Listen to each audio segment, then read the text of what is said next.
Regarde ça avant d'abandonner. Frères et sœurs, il n'y a pas de raison que tu abandonnes. Il n'y a pas de raison y a pas de raison que tu tombes dans le désespoir, que tu tombes dans la peur, que tu tombes dans le doute, que tu tombes dans l'inquiétude, que tu tombes dans le manque de confiance en Dieu, que tu tombes dans le manque de foi totale. Il n'y a pas de raison que tu abandonnes. Il n'y a pas de raison que tu n'aies plus de raison, que tu ne vois plus de raison de vivre, que tu n'as plus de raison d'être en joie, que tu ne vois pas de raison de prendre soin de toi. Il n'y a pas de raison que tu arrives jusqu'à là.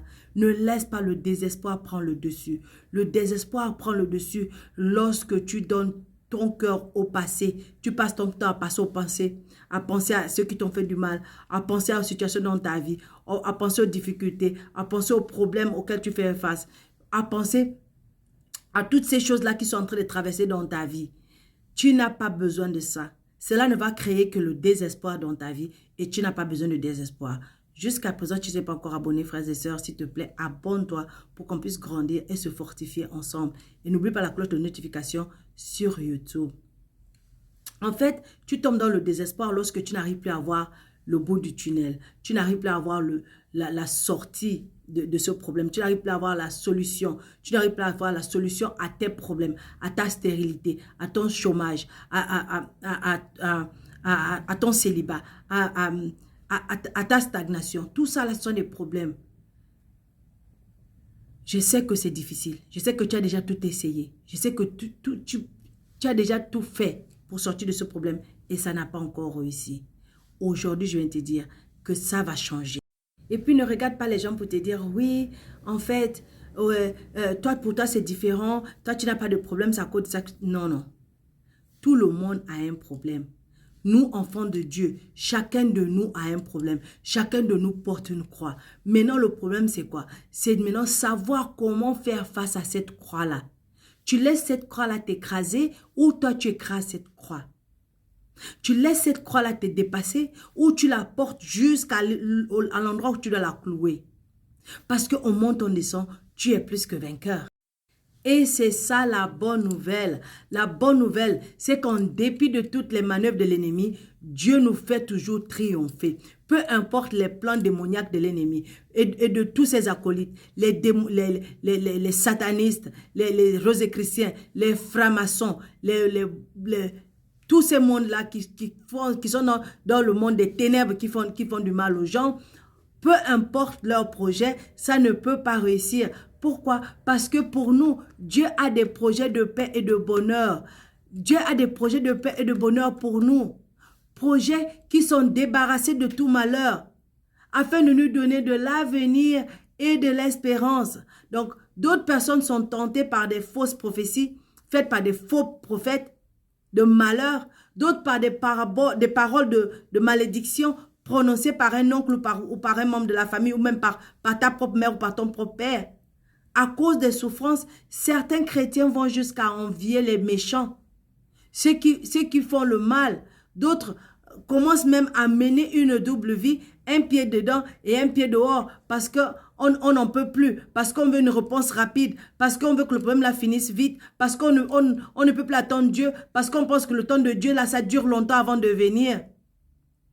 Certains sont même prêts à aller du côté des occultistes, juste pour chercher la solution à leurs problèmes. Je veux te rappeler, frères et sœurs, que peu importe tes problèmes, peu importe les difficultés, Dieu a toujours la solution. C'est pourquoi Proverbe chapitre 23, verset 17 à 18 nous dit que ton cœur n'envie point les pécheurs, mais qu'il ait toujours la crainte de l'Éternel, car il est un avenir et ton espérance ne sera jamais anéantie. S'il te plaît, ça peut être vrai qu'on t'insulte aujourd'hui. Tu vis dans des conditions inconfortables. Tu manques de tout. On te fait souffrir. Garde ton cœur plus que tout et crains toujours l'Éternel. Pourquoi? Parce que la parole de Dieu nous dit, n'envie pas le sort de ceux qui font le mal, mais en tout temps, revers l'Éternel, car il y aura un avenir pour toi et ton espérance ne sera pas déçue. C'est Proverbe chapitre 23, verset 17 à 18. Maintenant, sur la version Semeur. Frère, que ton corps ne porte point d'envie aux pécheurs. s'il te plaît, que ton cœur ne porte d'envie aux pécheurs. Ça, c'est la version Martin. Mais adonne-toi à la crainte de l'Éternel tous les jours. Tous les jours. Frères et sœurs, je ne sais pas ce qui se passe en ce moment dans ta tête, mais je veux que tu mettes quelque chose dans ta tête. Ces deux choses-là doivent rester toujours dans ta tête. La crainte de l'Éternel et l'attente de l'espérance. L'espérance, c'est que l'espoir, gardez cet espoir-là que Dieu va agir. Mais tout semble noir, tout semble impossible, tout semble insaisissable, tout semble inatteignable, tout semble impossible pour toi. Cependant, si tu crains Dieu, sache que ton attente et ton espérance ne sera pas anéantie.